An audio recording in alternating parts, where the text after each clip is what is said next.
Today, my talk is called, Are You All In? And the analogy I'm going to be using for this is another day of getting to know your minister day, is going to be marriage. Because the thing about marriage is there's an assumption when you say, I do, that you're all in. Yet, we know by the level of divorce that happens that actually isn't as much the case as we might have thought. I personally know quite a bit about marriage, having been married 4 times. And I am going to walk you through my marriages. All behind the subject of Are You All In? And the key to this has to do with what I spoke about last week about that yes. Remember how I talked about how that yes is a full body yes? And I want you to know that actually everything in life is based on that full body yes. That without it, we tend to be unhappy no matter how hard we try to make the thing work. And with it, we tend to be unhappy if we're not jumping all in. So that full beingness yes, the kind of yes that happens at a fire walk, when the only reason to walk that fire is because you got that yes. And every time I spoke to somebody who has done a fire walk, and has gotten burned, and I asked them, what were you thinking about when you walked? It was, I thought I should.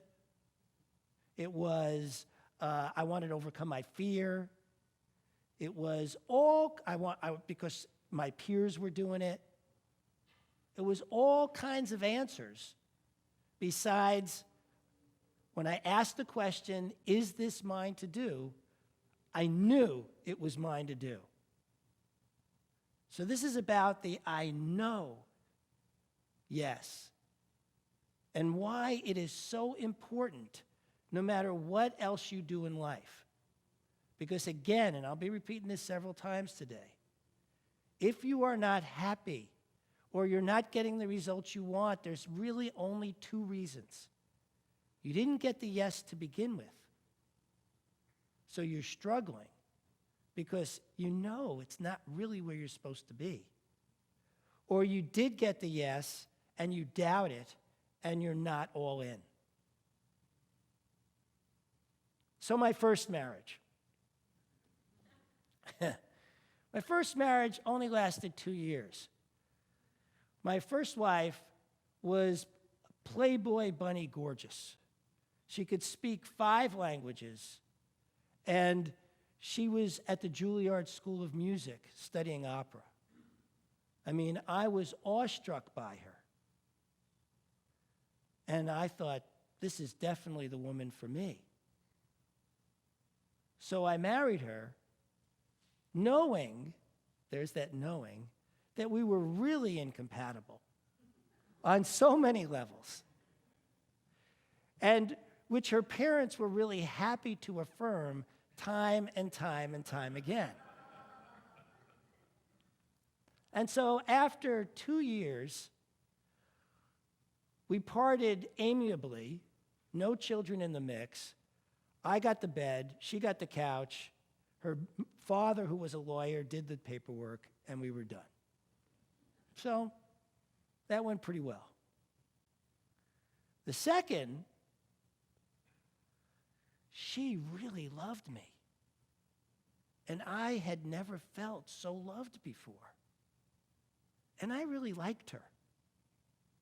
And I thought, maybe I'll grow to love her. I mean, that's what they teach us in some of the spiritual teachings, is that love can grow out of like. And I thought, that could really work.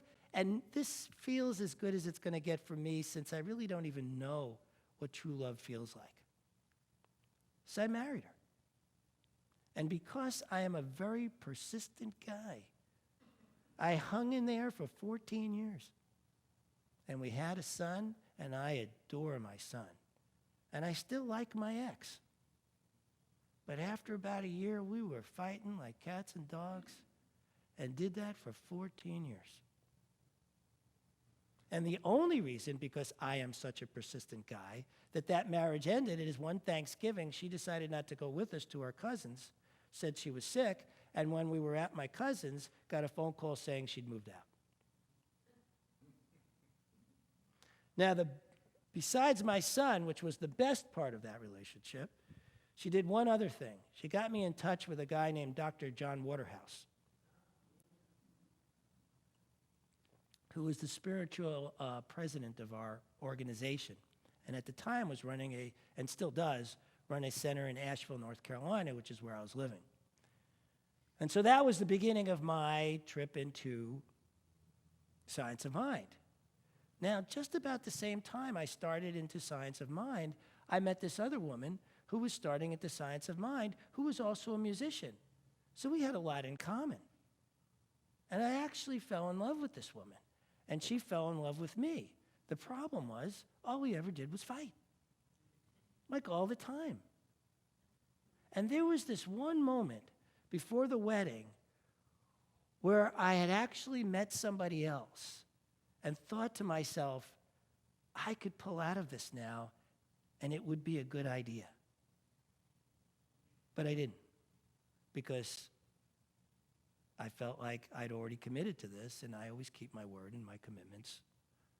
And so I got married because I keep my word and my commitments, not because I had a yes. And because I'm persistent, we fought it out for 10 years, 12 years, before I finally... And the thing about it was,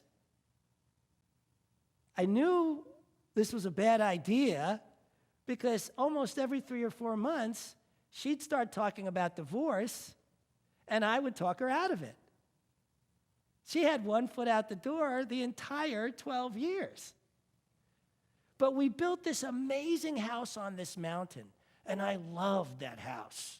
Oh, God, how I loved that house, and the view, and the quiet. And every day I got to wake up in that house. I never felt about my wife the way I did that house. And so one day after 12 years,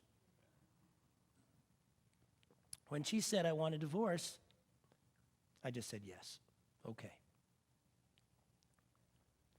And moved out into a cabin in the woods because this was my third divorce, and I figured if I was going to do this again, I really needed to do some inner work here, right? I mean, this was not working out. I needed to somehow figure out, and also, just to give you an even larger perspective of myself, since this is Get to Know Your Minister Day, up to that point, I had done about 87 different types of work. Still looking for that thing that gave me some sort of real joy to do. I mean, I tried everything. I'd been a musician for 40 years. I was a stockbroker on Wall Street. I sold insurance. I produced a TV show.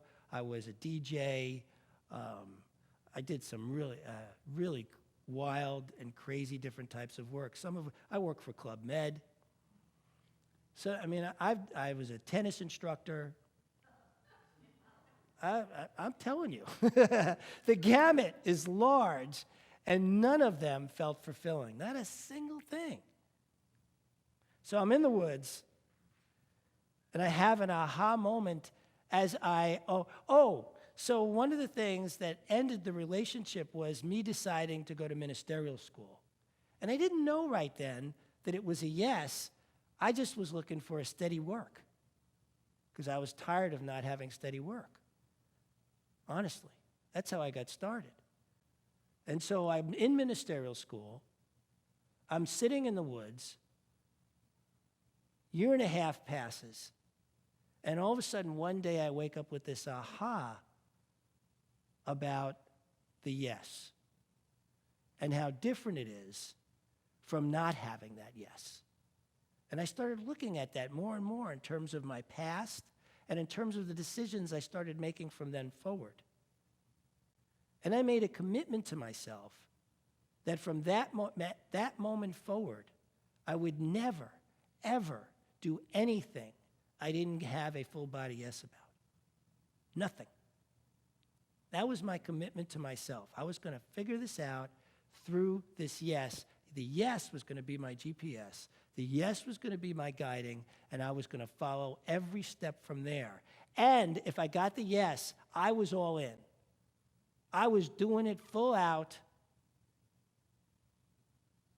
because I was starting to learn that if I got a yes, it was going to work out no matter what the obstacles. No matter what the obstacles, this thing was going to work out. And I started noticing that. The cabin I moved into, I got a yes. I mean, I got that yes when I saw the ad for it long before I even went out and saw it.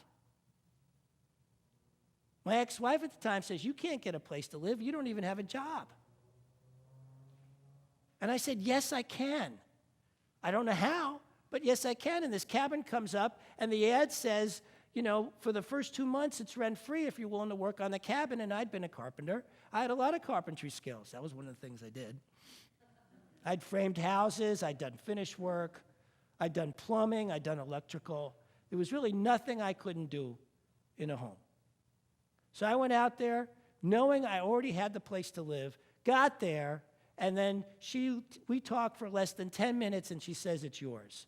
This was an 1,800 square foot house, three bedrooms, 2 baths in the woods with electricity. It wasn't like it was, rustic, though it did have a wood stove in it, which I really enjoyed. And in 10 minutes, she said yes, even though I said I didn't have any money to give her at the time. I moved into the cabin, and less than 2 weeks later, I got a call for work. And so I was working. And then the biggest thing that happened is I wound up inheriting money from a relative I didn't even know. But here I am, and that's what really got me to the idea of yes, plus thinking about the fire walk and thinking about that's the only good reason to walk. This has got to work in other areas of my life, and so I started applying it. So then I really asked the question about ministry. Is this mine to do? And I got a full yes at this point. All of a sudden, with this whole idea of yes, now I'm like moving forward. So, okay, ministry is mine to do. This is mine. That means it's going to work out. I don't know how, but it's going to. And so now I'm 2.5 years out there, about a year from graduation, and I get a phone call from a center in Cincinnati asking if I was willing to come there to help them do a transition between ministers and music directors and be the music director and assistant minister even though I hadn't graduated yet. And my whole being said, yes, that was for me to do. So I go to Ohio, and I'm now up in Ohio, and I'm helping them, and the transition finishes, and I'm still in Ohio. And now I'm wondering what happens next. But since I knew I got the yes to Ohio, I knew the next yes was going to come up, even though I didn't know what it was yet. You with me so far? Because all I'm doing is following yes. Okay, so now I'm in Ohio, not just knowing the next thing's going to pop up, and I have this incredible dream about a virtual center. And I wake up and I'm like, oh my God, this is my yes. I'm moving forward. I'm going to make this virtual center. And so I get on the phone and I start calling people, and in less than a week, I have an articles of incorporation, I have a board of directors, I have money flowing in, and I have 25 members ready to move forward in a virtual center that didn't even exist yet. But they all got the yes. They all got excited. I called home office, and they're like, what's that? We have no policies and procedures to support you in moving forward. And I said, but you're going to anyway, right? And they said yes. So they got out of my way, and all of a sudden I got this thing going up and going. Now, at this point, I'd been doing a lot of online dating, and I had 32 first dates, not a single yes for a second one. So I decided it was time to stop. I got off all the dating sites, and I'm sitting at home one day on Facebook when all of a sudden what comes through my feed, all I knew is that I had to be open to where the next yes of my love life was going to go, and that the way I'd been doing it wasn't working, so now I was going to stop that and just sit in the knowing. That had been going for about 3 months, I guess, when all of a sudden this feed comes through I have 4,500 friends on Facebook. And so you get about 10%, right, of feeds that come through. Anybody who knows anything about Facebook. So I get on Facebook one morning, and there's this feed of this video of this woman who is talking in the most vulnerable terms about her back surgery. And I am blown away that somebody on Facebook could be that vulnerable. So I'm like, I got to find out more about this woman. So I go to her Facebook page, and there she is sitting on a beach. And the caption reads, "Look how beautiful the beach is." And the only thing I can think of is she's way prettier than the beach. So I send her one of those private messages saying, "You're way prettier than the beach." Now, this woman, from her side of things, had been through a whole bunch of dating, decided she wasn't dating anymore, and that the guy she was going to be with next was going to have to drop in her lap. And she had just put up this video of this vulnerable video about her back surgery, and after about 5 minutes realized it was too vulnerable and pulled it down. It had only been up there for 5 minutes before it was pulled down. And in those 5 minutes, I was up there and happened to see it. And then all of a sudden, as she's sitting there with her laptop on her lap, it goes ding, and it's a message from me. And so she goes to my Facebook page, checks out all my posts and stuff and what I'm doing, and writes me back saying, "I really like your posts." So I write her back, and she writes me back, and I write her back. And then I say, "I'm building with this virtual sanctuary. Would you like to come meet me in my sanctuary?" And so it's kind of like Skyping with somebody. So we go inside, we meet, we can now see each other. We talk for 2 hours. Next day we talk for 2 more hours. And then the third day comes. The third day, I am totally getting the yes. But here's the problem. I hate LA. And this woman has already told me she can't leave LA because her 2 kids are here. And this is the custody agreement. So if we're going to continue, I'm going to have to come to LA. And I'm getting this huge yes about her, and I don't want to. Because I don't want to come to LA. But by this point, I'd been going on almost 3 years of the commitment to follow the yes. So when Ash said to me, "Don't worry about that. You don't want to be in LA. This will work out," I melted and said, "Okay." Because I'm following that yes. And so I wind up, and then the funniest part is, that was January. In June, she's saying, "I want you to move out here. I want you to move in with me." And I'm like, "I don't have a job out there. I got nothing going on out there, and the virtual center is just beginning. It's not really grown. There's not enough income here. It's enough to support me in Ohio, but that's very different from Los Angeles." And she's like, "Don't worry about it. It'll work out." And I'm like, oh my God, this woman is more courageous than me. I better step up if I want to be with a woman that courageous, since I got the yes and all, and since I'm head over heels in love with her, and since, I think she's the most amazing woman I've ever met, I better step up. Yeah. So I did. And I came out here and moved in with her in LA. Now, here's the thing that happened after I moved in. That first year looked a lot like my 3 past marriages. We fought like cats and dogs. That first year was really hard. Here was the difference. I had committed to following the yes. So I knew that even though I was perceiving it as if it was the same, it must be different. Even though I couldn't see it in many of those times, I knew it had to be there because I knew that yeses work out.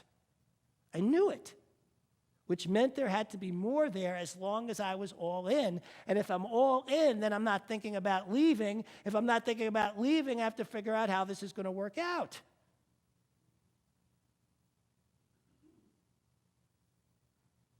So it forced me to really look at the relationship really differently than I looked at all the others.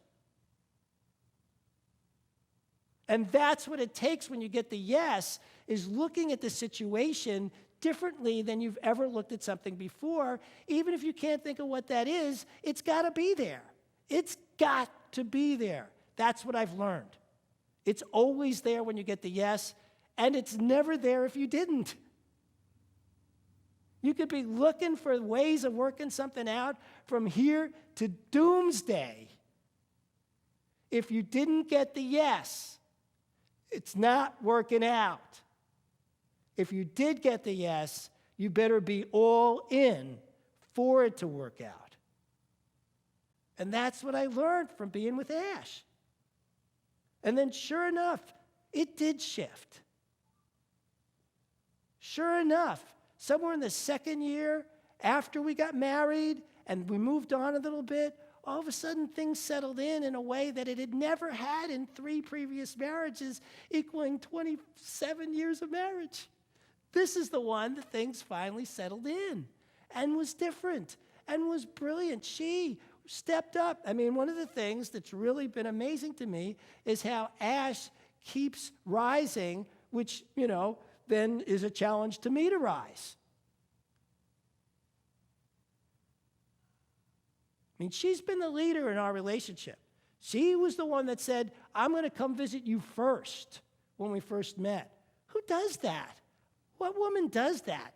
Put themselves, I was like, oh my God. So just to step up, I actually booked my visit to her a week before she had already booked hers so I could see her first.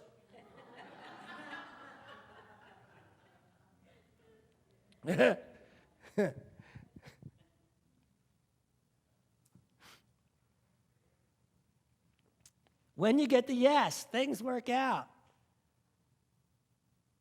So all of a sudden, I'm looking on the listserv of openings for centers and all, and it shows the opening for this place. It hit me instantly that this was mine. I hadn't even come here to interview yet. But the second I saw it, I knew. We'd been here before. We'd visited when Harry was here about a year earlier. And we loved it. So when that happened, it was like, yeah, that's the one. That's the one. That's the yes. And so sure enough, each step of the process here. And, and the process kept going longer and longer and longer, and I didn't care. I knew it was a yes. I knew it. When they called me from the office, I broke down, both Ash and I, we broke down crying about it. When they called to say I got it, I mean, feeling that come true, the same way I cry so often about thinking about how lucky I am to be with Ash, I feel that same lucky in being here with you guys, being up on here talking to you now. It's an amazing process of what's possible. When I talk to you about the miraculousness that's possible, it's because I'm experiencing it. Through following the yes and being all in, no matter what pops up. So I say to you again, look at your lives. Look at your relationships. If something doesn't feel right, it's for only one of two reasons. You either never got the yes, and it really isn't going to work out, or you did get the yes, and you're not all in. That's it. This is an amazing place right here because we stand for each other's highest and greatness.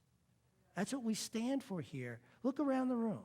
Everybody here is standing in the same place. That's why we come together on Sundays. That's why we do the classes and stuff.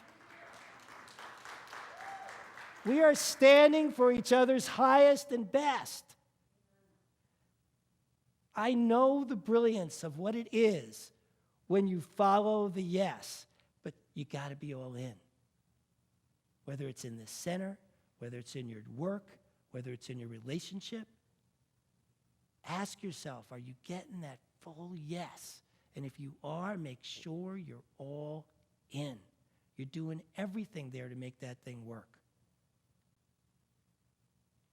Because if you do that, it will be miraculous. The yes, the miraculousness is inside the yes. It's there for each and every one of us. Thank you. I love you.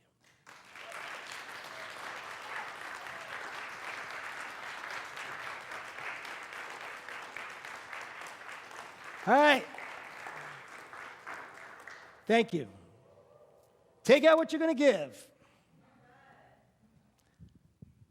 This is the time where we give, because it is in the giving that is the receiving. Talk about all in. This is how we do it. This is how we create flow. We give so we can receive. You got to get the flow moving. If you're static, then there's no flow. That's the whole thing about spiritual giving. It's all about creating the flow.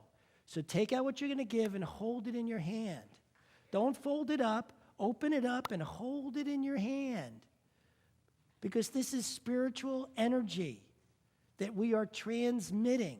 We are transmitting it out so it comes back. So as you're holding it in your hand, say this together aloud. God is the source of all supply. Money is God in action. What we give, we receive multiplied abundantly. All that God is, I am. And so it is. You are the face of God. I hold you in my heart. You are a part of me. You are the face of God. You are the face of God. I hold you in my heart. You are a part of me. You are the face of God.